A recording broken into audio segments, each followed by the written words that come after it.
Hello, hello. Just some musings this morning while I'm out on my walk. You know, what's interesting is not just on social media in general, but I hear this conversation many times playing out in personal conversations or small groups.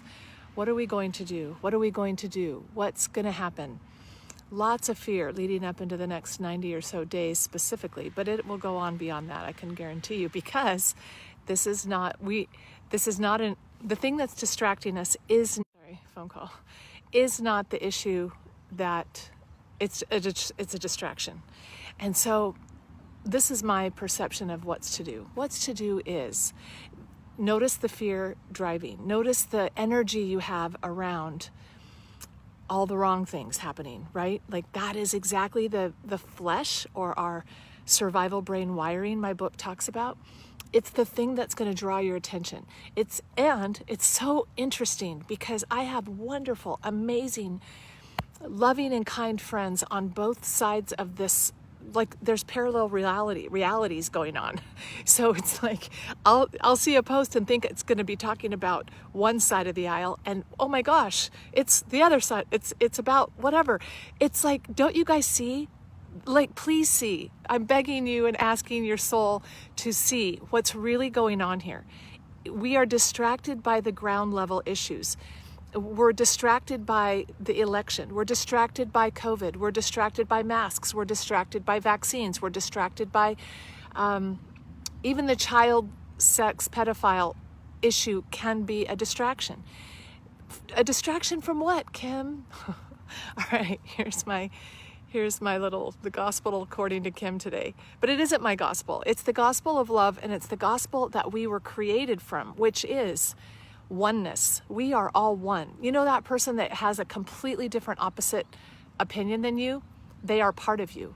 And that's a really hard thing to hear because we're all geared up emotionally to go to battle about it. And we feel very righteous in our battling because we know the truth and we're well-intentioned. I mean, I really believe everyone, if you could shift your energy and emotional backdrop to every conversation, to this person who has this heated, passionate, see, heated and passion are very similar. One just sounds a little bit more positive. And it is, their attention is to be positive. You see, everybody's afraid of what's going to happen in November, and they all have reasons for it. The people on the left go, oh my gosh, if this happens, we're doomed. And the people on the right go, oh my gosh, if that happens, we're doomed. Do you see it? When you move to observer of it, it's so interesting. And I think our souls, this is why this is happening, because this is a macrocosm for the microcosm pain and energy conflicts we have even in our homes, even in our families. The minute we have a strong opinion and hold to it and go to war, see, the reason both sides are so entrenched is because people are attacking them. If I wonder what would happen, I've seen it happen with my teenage kids. If I would stop worrying about something, coming at them like, if I lessened that energy, saw the divinity in them. See, that's what's missing right now. We're all divine. We're all created from and a piece of God. The same energy, it's like God is like a big disco ball. Sorry for the blasphemous, but it's like the disco ball broke and we're all little facets of the same disco ball. So when you crash and smash that little facet, you're actually smashing the disco ball.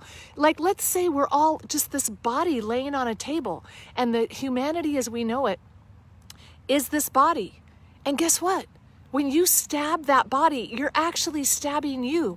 When you attack that body, you're actually, in your heart, you're thinking, or not your heart, sorry, in your mind, in your survival wiring, your ego-driven, fear-based wiring, you're thinking, no, but I gotta, yes, my survival is at stake. So I gotta make sure they see that this is how it should be, and this is what's wrong, and this is why they're wrong. And this, see, your intention from your mind, you have justified and defended and that's how it works. Our logical brain, once it fully developed, mid-20s, has been hijacked by our emotional survival instinct to be right, to prove it, to attack and defend.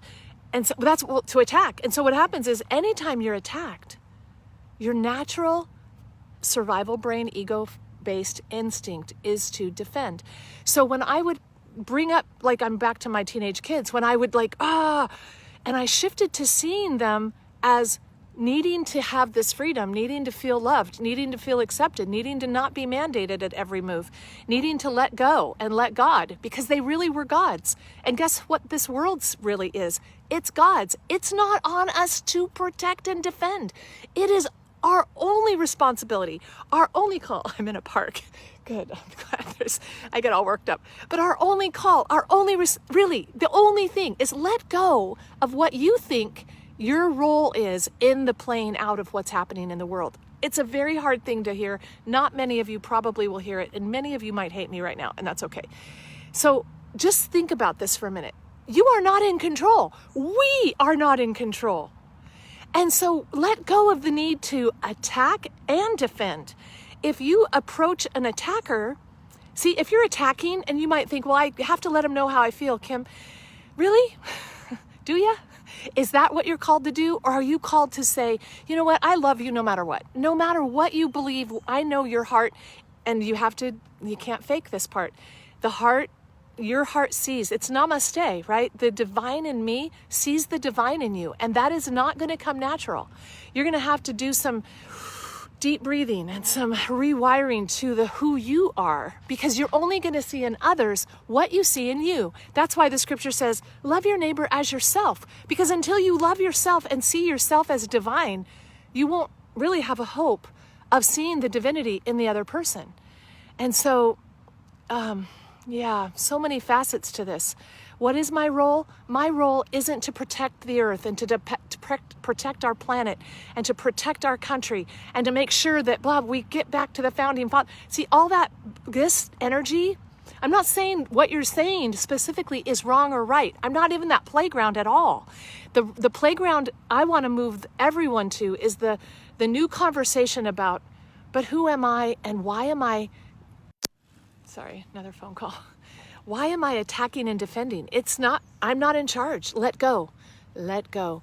If you want help in that, like you guys, I'm doing this every day. Free this week is I'm doing a centering call every morning at 6:30 Pacific. You're all welcome to join. It's part of my Ignite Vision program. And I'm opening it up for free just to help with people rewiring. I could give a rip right now. I don't care about you joining my program officially, blah, blah, blah, blah. I don't care. I just want you to experience this deep sense of emotionally connecting to who we really, really, really are. And that's a different conversation. We fight not against flesh and blood. The reality that we see with our outward senses, what we hear, what we see, what we smell, what we touch, what we experience, that isn't the truth. The truth is aligning with our inner truth. And that takes a rewiring process. Join me if you want. I'd love to have you. Love you.